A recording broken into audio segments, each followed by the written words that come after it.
इयत्ता 7वी विषय इतिहास. धडा 10वा. मराठ्यांच्या सत्तेचा विस्तार. मराठ्यांनी केलेल्या स्वातंत्र्य संग्रामाच्या आरंभी मुघल सत्ता आक्रमक होती, तर मराठ्यांचे धोरण बचावाचे होते. या स्वातंत्र्य संग्रामाच्या अखेरीस मात्र परिस्थिती उलट झाली. मराठ्यांनी चढाईचे आणि मुघलांनी बचावाचे धोरण स्वीकारले. 18व्या शतकाच्या उत्तरार्धात मराठ्यांनी मुघल सत्तेला नमवून जवळजवळ भारतभर आपला सत्ता विस्तार केला. त्याचा अभ्यास आपण या पाठात करणार आहोत. शाहू महाराजांची सुटका. औरंगजेब बादशहाच्या मृत्यूनंतर त्याच्या मुलांमध्ये दिल्लीच्या गादीसाठी संघर्ष सुरू झाला. शहाजादा आझमशाह हा दक्षिणेत होता. बादशाही तख्त हस्तगत करण्यासाठी तो त्वरेने दिल्लीला निघाला. राजपुत्र शाहू त्याच्या ताब्यात होते. शाहू महाराजांना कैदेतून सोडल्यास महाराणी ताराबाई व शाहू महाराज यांच्यात छत्रपतीच्या गादीसाठी कलह होईल आणि मराठ्यांचे सामर्थ्य खच्ची होईल, असे आझमशहाला वाटले. म्हणून त्याने शाहू महाराजांची सुटका केली. शाहू महाराजांचा राज्याभिषेक. कैदेतून सुटका झाल्यावर शाहू महाराजांनी महाराष्ट्राकडे कूच केले. त्यांना मराठ्यांचे काही सरदार येऊन मिळाले, परंतु महाराणी ताराबाईंनी शाहू महाराजांचा छत्रपती पदावरील हक्क मान्य केला नाही. पुणे जिल्ह्यात भीमा नदीच्या काठी खेड येथे शाहू महाराज आणि महाराणी ताराबाई यांच्या सैन्यामध्ये लढाई झाली. या लढाईत शाहू महाराजांचा विजय झाला. त्यांनी सातारा जिंकून घेतले, स्वतःच राज्याभिषेक करून घेतला. सातारा ही मराठ्यांच्या राज्याची राजधानी झाली. काही काळ शाहू महाराज आणि महाराणी ताराबाई यांच्यातील विरोध चालू राहिला. इसवी सन 1710 मध्ये महाराणी ताराबाईंनी पन्हाळगडावर आपला अल्पवयीन मुलगा शिवाजी दुसरा यास छत्रपती म्हणून घोषित केले. तेव्हापासून मराठेशाहीत सातारच्या राज्याखेरीज कोल्हापूरचे स्वतंत्र राज्य अस्तित्वात आले. शाहू महाराजांचे पूर्वायुष्य मुघलांच्या छावणीत गेल्यामुळे त्यांना मुघलांचे राजकारण जवळून पाहायला मिळाले होते. मुघलांच्या व विशेषतः उत्तर भारताच्या राजकारणामधील खाचाखोचा त्यांना समजल्या होत्या. मुघल सत्तेच्या बलस्थानांची आणि कमतरतांचीही त्यांना चांगली माहिती झाली होती. शिवाय मुघल दरबारातील प्रभावशाली व्यक्तींशी त्यांचा परिचय झाला होता. या सर्व बाबींचा उपयोग त्यांना बदलत्या परिस्थितीत मराठ्यांच्या राजकारणाची दिशा ठरवण्यासाठी झाला. मराठ्यांच्या राज्याचा नाश करण्याचे पूर्वीचे औरंगजेबाचे धोरण त्याच्या वारसदारांनी आता सोडले होते. त्यामुळे आता मुघल सत्तेशी संघर्ष करण्याऐवजी तिचे रक्षक म्हणून पुढे येऊन त्याच भूमिकेतून आपल्या सत्तेचा विस्तार करायचा असे नवे राजकीय धोरण मराठ्यांनी स्वीकारले. नवे देवालय बांधल्याने जे पुण्य मिळते तेच जुन्या देवळाचा जीर्णोद्धार केल्याने मिळते, हे या धोरणाचे सूत्र होते. मुघल सत्तेला जशी वायव्येकडून होणाऱ्या इराणी अफगाणी आक्रमणांची भीती होती, तसाच आसपासच्या पठाण, राजपूत, जाट, रोहिले यांच्यासारख्या स्थानिक सत्ताधीशांचाही धोका होता. शिवाय दरबारात चालणारी स्पर्धा व संघर्ष यामुळेही मुघल सत्ता आतून पोखरून निघाली होती. यामुळे दिल्ली दरबाराला मराठ्यांच्या सहाय्याची गरज होती. बाळाजी विश्वनाथ. शाहू महाराजांची मुघलांच्या कैदेतून मुक्तता झाल्यावर त्यांनी बाळाजी विश्वनाथ भट याला पेशवा केले.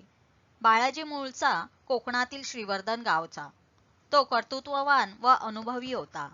शाहू महाराज हेच मराठ्यांच्या राज्याचे खरे वारस आहेत हे पटवून देऊन अनेक सरदारांना त्याने शाहू महाराजांकडे वळवले. कान्होजी आंग्रे हा मराठ्यांच्या आरमाराचा प्रमुख होता. त्याने महाराणी ताराबाईची बाजू घेतली. त्याने शाहू महाराजांच्या मुलखावर हल्ले केले.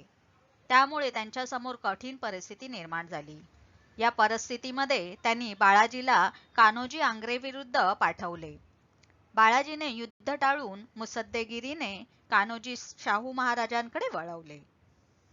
चौथाई सरदेशमुखीच्या सनदा. शाहू महाराजांचे आसन महाराष्ट्रात बळकट केल्यानंतर बाळाजीने आपले लक्ष उत्तरेकडील राजकारणाकडे वळवले. औरंगजेब बादशाहच्या मृत्यूनंतर दिल्ली दरबारात दुही व गोंधळ निर्माण झाला होता. तेथे सय्यद बंधू अब्दुल्ला हसन व हुसेन अली यांचे वर्चस्व निर्माण झाले होते. त्यांच्या मदतीने बाळाजीने इसवी सन 1719 मध्ये मुघल बादशहाकडून दख्खनच्या मुघल प्रदेशातून काही ठिकाणी चौथाई तर काही ठिकाणी सरदेशमुखी वसूल करण्याच्या सनदा मिळवल्या. चौथाई म्हणजे महसुली उत्पन्नाचा 1/4 भाग तर सरदेशमुखी म्हणजे 1/10 भाग होय. पहिला बाजीराव. शाहू महाराजांनी बाळाजी विश्वनाथाच्या मृत्यूनंतर त्याचा मुलगा बाजीराव पहिला याची इसवी सन 1720 मध्ये पेशवेपदी नेमणूक केली. पेशवेपदाच्या 20 वर्षाच्या कालावधीत त्याने मराठ्यांच्या सत्तेचा विस्तार घडवून आणला. निजामाचा पालखेड येथे पराभव. मुघल बादशाह फर्रुखसिंह याने निजाम उल मुल्क याची दख्खनचा सुभेदार म्हणून नेमणूक केली. इसवी सन 1713 मध्ये निजामाने हैदराबाद येथे आपले वेगळे अस्तित्व निर्माण करण्याचा प्रयत्न केला. बादशहाने मराठ्यांना दक्षिणेच्या मुघल सुभ्यातून चौथाई सरदेशमुखी वसूल करण्याचे अधिकार दिले होते. याला निजामाचा विरोध होता. त्याने पुणे परगण्याचा काही भाग जिंकून घेतला. बाजीरावाने निजामाला शह देण्याचे ठरवले. त्याने निजामाचा औरंगाबादजवळ पालखेड येथे पराभव केला. तेव्हा त्याने मराठ्यांचा चौथाई सरदेशमुखी वसूल करण्याचा हक्क मान्य केला. मुघल सत्ता कमकुवत झालेली असल्याने उत्तरेला सत्ता विस्तार करण्यास अधिक वाव आहे हे बाजीरावाने ओळखले होते. शाहू महाराजांनी त्याच्या धोरणाला पाठिंबा दिला. माळवा. आजच्या मध्य प्रदेशातील माळवा हा भाग मुघलांच्या ताब्यात होता. बाजीरावाने आपला भाऊ चिमाजी अप्पा याच्या नेतृत्वाखाली मल्हारराव होळकर, राणोजी शिंदे व उदाजी पवार यांना माळव्यात पाठवले. तेथे त्यांनी आपली ठाणी मजबूत केली. बुंदेलखंड. बुंदेलखंड म्हणजे आजचा मध्य प्रदेश व उत्तर प्रदेश या प्रांतातील झाशी, पन्ना, सागर वगैरे शहरांच्या परिसरातील प्रदेश होय. बुंदेलखंडात छत्रसाल राजाने आपले स्वतंत्र राज्य स्थापन केले होते. अलाहाबादचा मुघल सुभेदार महमद खान बंगश याने बुंदेलखंडावर हल्ला केला. त्याने छत्रसालास पराभूत केले. तेव्हा छत्रसालाने बाजीरावाला मदतीची विनंती केली. बाजीराव मोठी फौज घेऊन बुंदेलखंडात गेला. त्याने बंगशाला पराभूत केले. छत्रसालाने बाजीरावाचा मोठा सन्मान केला. अशा रीतीने माळवा व बुंदेलखंड येथे मराठ्यांनी आपले वर्चस्व प्रस्थापित केले. बाजीरावाने बादशहाकडे माळव्याच्या सुभेदारीची मागणी केली. त्याने ही मागणी अमान्य केली म्हणून बाजीराव मार्च 1737 मध्ये दिल्लीवर स्वारी करण्याच्या उद्देशाने दिल्लीच्या सीमेवर जाऊन धडकला. माहित आहे का तुम्हाला? छत्रसालाने मदतीकरिता बाजीरावाला पत्र लिहिले. त्यात त्याने लिहिले, जो गत आह गजेंद्र की वह गत आई है आज, बाजी जान बुंदेल की बाजी राखो लाज. मगरीने पाय धरलेल्या गजेंद्रासारखी माझी स्थिती झाली आहे. मी आता मोठ्या संकटात आहे. आता माझी लाज राखणारा तूच आहेस. भोपाळची लढाई.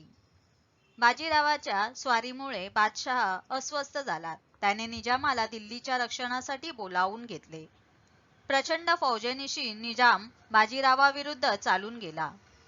बाजीरावाने भोपाळ येथे त्याचा पराभव केला. निजामाने मराठ्यांना माळव्याच्या सुभेदारीची सनद बादशहाकडून मिळवून देण्याचे मान्य केले. पोर्तुगीजांचा पराभव. कोकण किनारपट्टीवरील वसई आणि ठाणे हे भाग पोर्तुगीजांच्या ताब्यात होते. पोर्तुगीज सत्ताधीश प्रजेवर जुलूम करत. बाजीरावाने आपला भाऊ चिमाजी अप्पा यास त्यांचे पारिपत्य करण्यासाठी पाठवले. त्याने ठाणे व आसपासचा प्रदेश जिंकून घेतला. त्यानंतर इसवी सन 1739 मध्ये त्याने वसईचा किल्ल्याला वेढा घातला. तो किल्ला अतिशय मजबूत होता. पोर्तुगीजांजवळ प्रभावी तोफा होत्या. तरीही चिमाजी अप्पाने चिकाटीने वेढा चालवून पोर्तुगीजांना शरण येण्यास भाग पाडले. त्यामुळे वसईचा किल्ला व पोर्तुगीजांचा बराचसा मुलूक मराठ्यांच्या ताब्यात आला. बाजीरावाचा मृत्यू. इराणचा बादशाह नादिरशाह याने भारतावर स्वारी केली तेव्हा बाजीराव शाहू महाराजांच्या आज्ञेने मोठी फौज घेऊन उत्तरेला निघाला. तो बऱ्हाणपूरला पोहोचला तोपर्यंत नादिरशाह दिल्लीतून प्रचंड संपत्ती लुटून मायदेशी परत गेला होता. एप्रिल 1740 मध्ये नर्मदाकाठी रावेरखेडी येथे बाजीरावाचा मृत्यू झाला. बाजीराव हा एक उत्तम सेनानी होता. आपल्या पराक्रमाने त्याने उत्तर भारतात मराठ्यांचे वर्चस्व प्रस्थापित केले. त्याने मराठ्यांच्या सत्तेला अखिल भारतीय पातळीवरील एक प्रबळ सत्ता म्हणून स्थान मिळवून दिले. त्याच्या काळात शिंदे, होळकर, पवार, गायकवाड ही घराणी पुढे आली.